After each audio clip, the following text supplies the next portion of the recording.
Ili mtu awe mwanafunzi mzuri, lazima akubali kufanywa, kutengenezwa kuwa mwanafunzi mzuri. Kuna mchakato wa mtu kufundishwa. Kinachomtengeneza mtu ni fundisho au ni mafundisho husika, ndiyo yanamfanya mtu kuwa mwanafunzi bora. Matendo ya Mitume sura ya 2 kuanzia mstari wa 38 pale mpaka 42, ila mstari wa 42 anasema wakawa wakidumu katika fundisho la mitume na katika ushirika na katika kumega mkate na katika kusali. Kanisa linapaswa kudumu katika fundisho la mitume.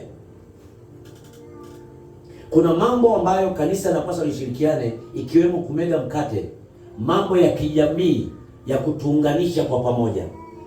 Lakini fundisho la mitume ndio linatufanya sisi kuwa ni wanafunzi wa Yesu Kristo. Kumbuka wito mkuu ambayo Yesu Kristo alituachia kwenye Mathayo sura 28 mstari wa 19 na 20.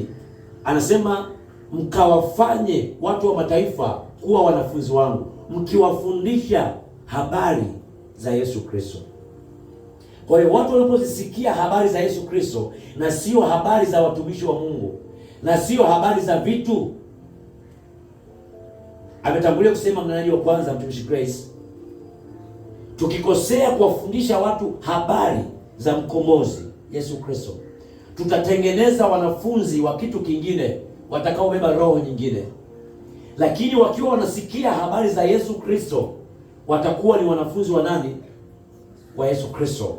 Tuwajenge katika fundisho, tudumu katika fundisho la mitume, pamoja na kusali, tudumu katika sala na maombi. Waefeso sura ya 2 mstari wa 20, Biblia inasema, mmejengwa juu ya msingi wa mitume na manabii, naye Kristo Yesu mwenyewe ni jiwe kuu la pembeni.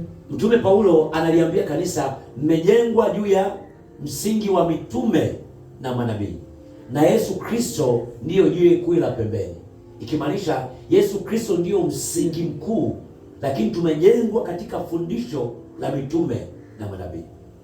Nini anamaanisha? Kanisa la Yesu Kristo inapaswa lifuate kile ambacho mitume walichokiandika, yaani vile vitabu vya Injili vya mwanzo, nyaraka au barua ambazo mtume Petro alizoziandika, pamoja na Paulo mtume, na kitabu cha Ufunuo walichoandika Yohana. Tunapaswa kujengwa katika kile ambacho wale walioshuhudia walikuwa na Yesu katika mwili, damu na nyama, walichokiandika, pamoja na kile ambacho kimekuwa ni ufunuo Roho wa Mungu aliofunulia akina mtume Petro na mtume Paulo. Katika hicho hakuna ufunuo ulio mpya tutakaoongeza sisi katika karne hii. Fundisho la kitume na fundisho la kinabii, au ni msingi wa kitume na kinabii, wale walihubiri kuhusiana na Yesu Kristo. Hawakuhubiri kuhusiana na vitu, hawakuhubiri kuhusiana watu waangalie wao. Ndio maana anasisitiza tujenge katika misingi ya mitume na misingi ya manabii, kwa maana wale hawakuwatazamisha watu vitu, wala hawakuwatazamisha watu habari za kuangalia watu wengine. Ndiyo maana kujengwa katika misingi ya mitume na manabii. Bwana Yesu asifiwe. Andiko la Matendo ya Mitume sura ya 5 mstari wa 42 anasema, na kila siku ndani ya hekalu na nyumbani mwao hawakuacha kufundisha na kuhubiri habari njema za Yesu kwamba ni Kristo. Hawakuacha kuhubiri habari njema za Yesu Kristo. Yesu kwamba ni Kristo, kwamba ni mpakwa mafuta. Walihubiri majumbani, wakahubiri katika matempo, makusanyiko katika majumba. Lakini habari za uhubiri ni habari hii moja. Katika Biblia message ni moja, ni Kristo Yesu. Na muhusika katika Biblia ni Kristo Yesu. walihubiri majumbani, nyumba kwa nyumba, walihubiri mtaa kwa mtaa, wakahubiri katika matempo habari njema kuwa Yesu ni nani? Ni Kristo. Kwa hiyo hivi leo tukihubiri habari nyingine ya kwamba Yesu sio Kristo, tukihubiri habari nyingine nje ya Yesu Kristo, ni mafundisho mengine, ni injili nyingine, na injili nyingine siku zote inaambatana na roho nyingine. Ni rahisi sana katika makusanyiko ambayo yanaitwa kanisa au mwili wa Kristo leo, watu kuwa wanafunzi sio wa Yesu Kristo angali wapo kanisani. Kwa nini? Kwa sababu ya aina ya fundisho watu wanaolipokea, watu wanaolitafakari na watu wanaolikiri.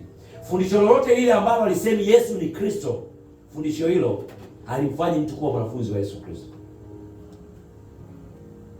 Biblia inasema kwenye kitabu cha Matendo ya Mitume sura ya 6 mstari wa 7, anasema neno la Mungu likaongezeka na idadi ya wanafunzi wa Yesu Kristo wakaongezeka.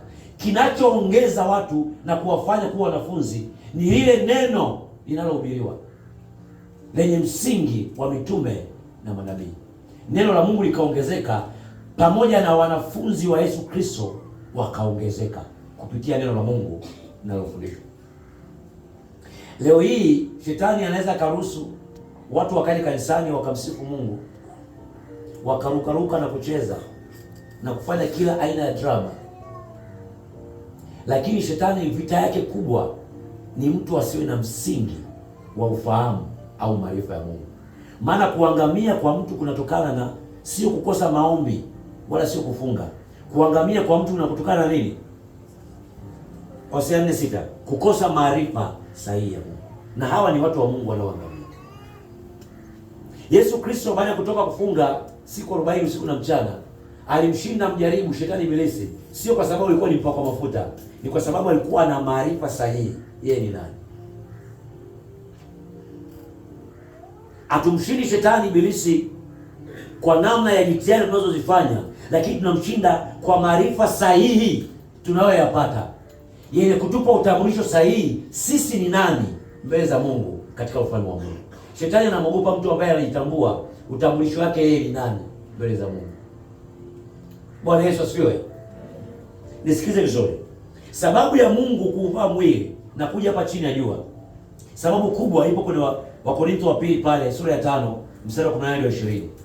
Sababu kubwa, Baba alikuwa ndani ya mwana ili kupatanisha nafsi za watu zilizopotea. Na Biblia inasema alituachia sisi tunaomwamini, ametuachia huduma ya nini? Huduma ya upatanisho. Ametuachia neno la upatanisho ndani yetu. Kwa hiyo sababu kubwa ya Mungu kuvaa mwili ni kupatanisha kile kilichopotea, wale waliofarakana na Mungu kuwa karibu na Mungu. Kama tutashindwa kuwa mabalozi wazuri, wawakilishi wazuri, tumwakilishe Mungu hapa chini ya jua, ya kupatanisha nafsi za watu wasiomjua Mungu wakamjua Mungu, wokovu wetu utakuwa hauna hesabu. Biblia inasema kila kazi itapimwa na moto na itajulikana ni kazi iliyo njema au ni kazi mbovu siku ya mwisho. Mungu anafurahiwa na wewe sio kwa sababu unakuja kila siku kanisani, unakaa kwenye kiti, unakipasha joto. Mungu anafurahia na wewe kwa sababu ukiwa kazini, ukiwa sokoni, ukiwa barabarani, ukiwa kwenye biashara, unawaambia watu habari za Yesu Kristo. Ifike mahali pale kazini kwako useme biashara, weka Biblia yako pale, weka tenzi ya roho pale. Kila anayekuja pale ajue kwamba huyu ni mwanafunzi wa Yesu Kristo.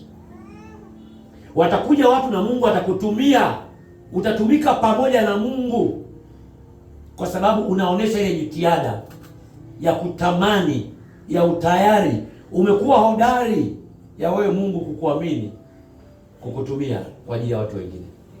Kuna watu wengine hapo kwenye biashara, wapo makazini, lakini wamekuwa ni mlango wa msaada mkubwa sana. Watu kuona majibu ya maswali walionayo, watu kupata suluhisho ya changamoto walizonazo, ni kwa sababu ya ule utayari, ule ujasiri. Hawamuonei Kristo haya. Na Yesu akasema alipokuwa duniani, wote watakaonionea haya na mimi nitawakana. Nitawakana mbele ya Baba yangu.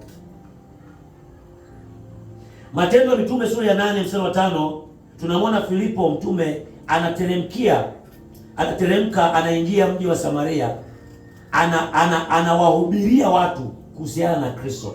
Angalia vizuri, hawa mitume siku zote kwenye Biblia wamesema walikuwa wanamhubiri Kristo. Hapo ndio ujumbe wangu ulipo. Mwanafunzi wa Yesu Kristo anafanywa kupitia fundisho la nani? La Kristo Yesu. Hapo ndio ujumbe ulipo. Fundisho lolote linaweza kukuhamasisha wewe, likakumotivate, likapasha hisia zako, likakuchangamsha, ukajisikia vizuri. Fundisho halitokana na Kristo Yesu. Yako mafundisho mengi. Kuna mafundisho ya udanganyifu, kuna mafundisho ya manipulation. Watu wanakutengenezea hofu ndani yako ili uweze kucontrol akili yako, uweze kutoa kitu, uweze kupata kitu kutoka kwako. Yako mafundisho mengine ni ya masharti, ni transactional. Kwamba toa hichi kitu fulani ili uweze kupata kitu fulani.